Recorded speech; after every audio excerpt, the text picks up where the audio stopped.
78 saya nikah, 86 ketahuan. Saya satu kantor dengan suami pindah, dia udah punya istri. Yang kedua 2012 ada perempuan lagi yang negor bahwa dia saya cemburu buta lah Ustadz karena trauma dengan 86 itu. Tolong Ustadz, hati saya sedang luka.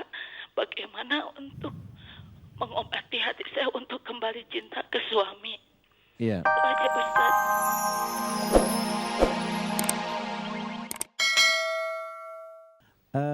Benarkah jin itu sanggup memberikan rezeki atau apa yang diminta oleh manusia itu lewat pesugihan dan lain sebagainya?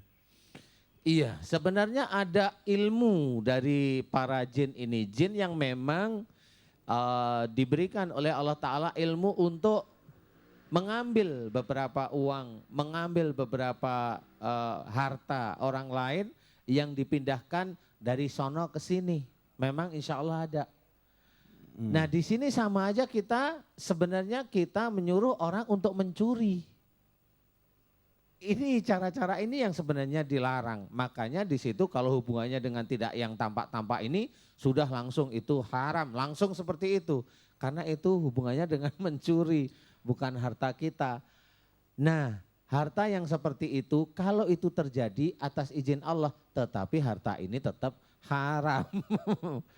Begitu. Jadi ya. hakikatnya tetap jin itu bisa memberikan rezeki kan? Bukan memberikan rezeki, hanya mencari jalan aja seperti memindah buku itu ke sini, hanya seperti itu aja.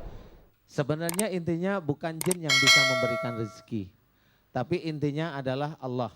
Jin itu hanya mengambil seperti buku di situ, Dai tolong bisa nggak buku itu dipindah ke sini, hanya gitu aja prosesnya. Jadi antum nanti memindah ke sini, makasih ya, seperti itu.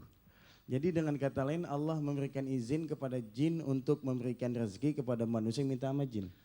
Itu ujiannya aja biar manusia sendiri dia sadar nggak walaupun itu jalannya ada rezeki mendapatkan, tetapi sebenarnya itu tidak diridhoi oleh Allah, sebenarnya gitu aja.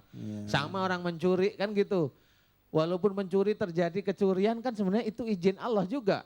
Tetapi Allah nggak ridho sebenarnya gitu. Iya. Nah untuk menumbuhkan kesadaran itu Ustaz. Iya. Kesadaran bahwasanya tidak benar jin itu memberikan rezeki kecuali Allah yang mengizinkannya. Nah untuk bisa lepas Ustaz. Kan ada orang yang ngecandu Ustaz. Oh Dia iya pede betul. kalau nggak begini nggak begitu nggak pede. Dia buka bakso misalnya atau usaha yang lain kalau nggak pakai tanah ini tanah itu nggak pede. Ustaz. Iya betul. Itu gimana cara lepasnya itu? Memang betul, pertanyaan ini sangat bagus sekali dari Dai Albar ya. Sebenarnya ketidaksabaran kita untuk mendapatkan rizki yang besar banyak inilah yang akan menjadikan kita tersesat. Dan tema kita pagi ini yakni mintalah rezeki dari Allah Subhanahu wa taala. Kita akan lanjut sebentar tentang apa yang disampaikan Ustadz jawabannya tadi. Silakan Ustadz. Iya, selama ini kalau kita mencari rizki, umpamanya kita mau jualan.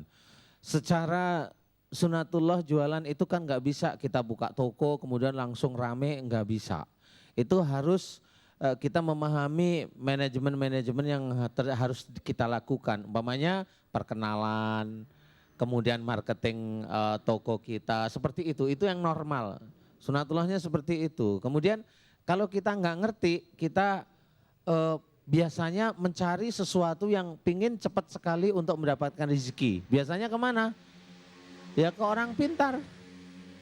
Itu pikiran orang-orang Indonesia atau orang-orang Asia Tenggara pada umumnya. Asia Tenggara nggak cuma Indonesia, ya di sini, ya di Vietnam, ya Thailand, ya di Cina, sama aja semuanya. Mereka juga memakai para dewa itu untuk memberikan rizki ya. Baik. Jadi Ustaz. ini yang harus kita ketahui, jangan kita kerjakan ke orang pintar, harus kita runut di jalan Allah aja. Baik, kita sapa dulu pemirsa.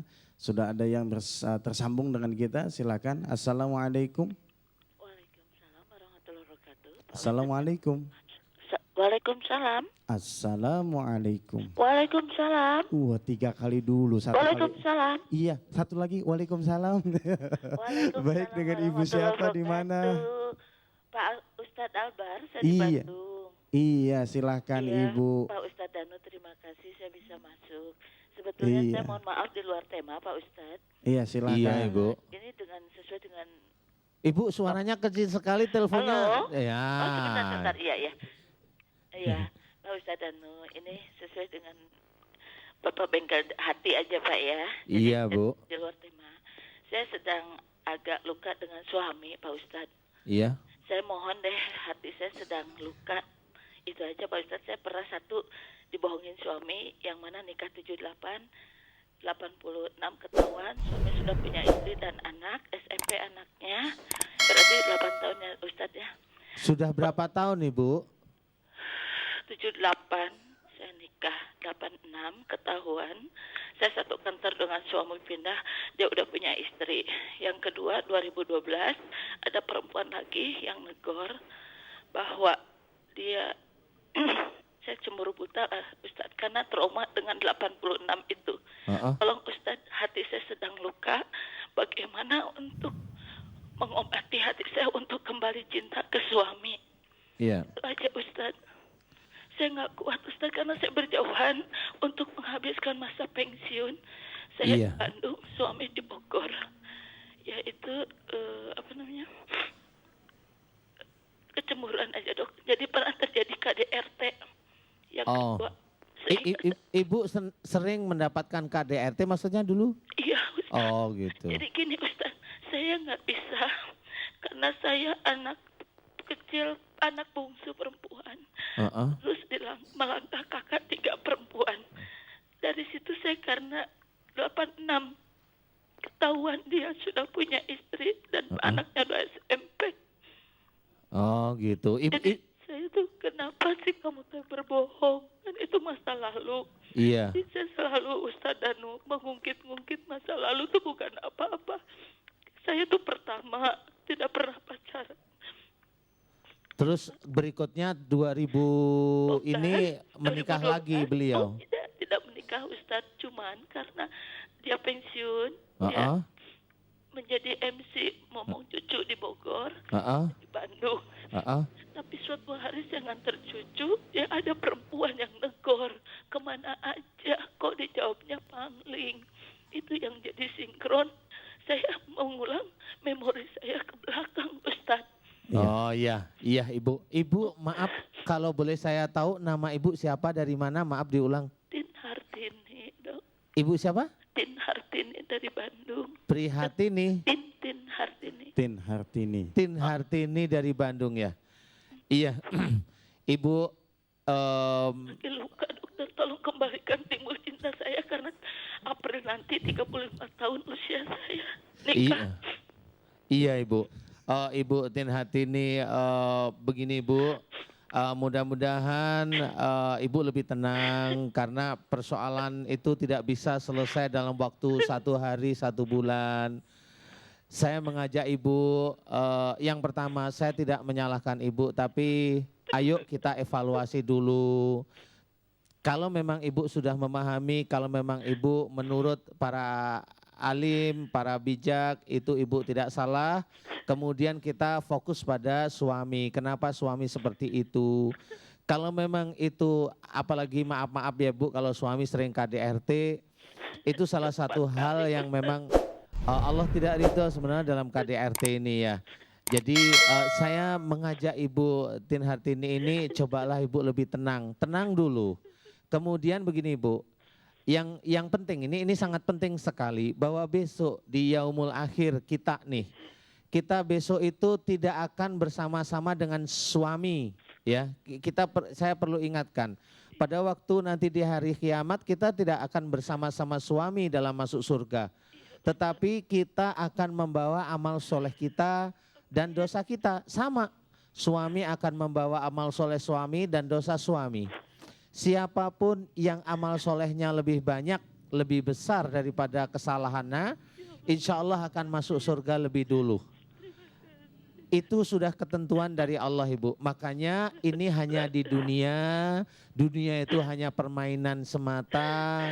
Dan kalau Ibu memang merasa terdolimi dengan beliau sifat-sifat suami yang seperti itu, cobalah Ibu seringlah memohon kepada Allah.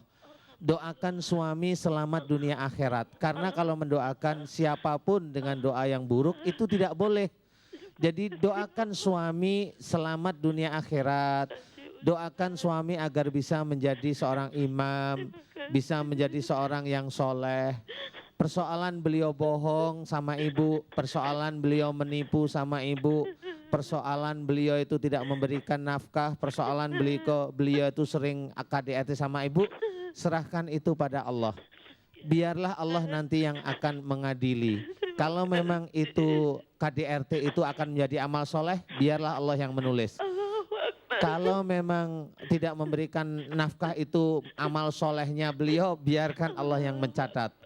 Jadi ibu lebih tenang, banyak mohon pada Allah, banyak membaca Quran semata-mata karena Allah, melihat artinya sehingga ibu lebih tenang.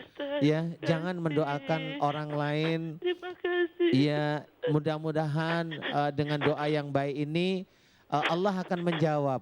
Allah akan menjawab doa ibu sementara ini yang selama ini ibu merasa terdolimi. Apakah saya dosa gak pernah memberi nafkah batin selama ini udah lama dok, Ustaz. Kenapa ibu minta mati? Saya udah lama tidak memberikan nafkah batin, Ustaz. Oh gitu, ibu tidak memberikan nafkah batin Karena maksudnya? saya trauma. Oh, kalau ibu, ini saya tersenyum kalau ini, tadi udah serius saya ya. Kalau ibu tidak memberikan nafkah batin itu malah salah. Jadi Iya, salah nggak boleh. Iya, ibu tetap walaupun hati ibu itu sakit, berikan apa yang beliau minta. Karena kondisi ibu adalah masih istri sah dari beliau. Jadi harus bisa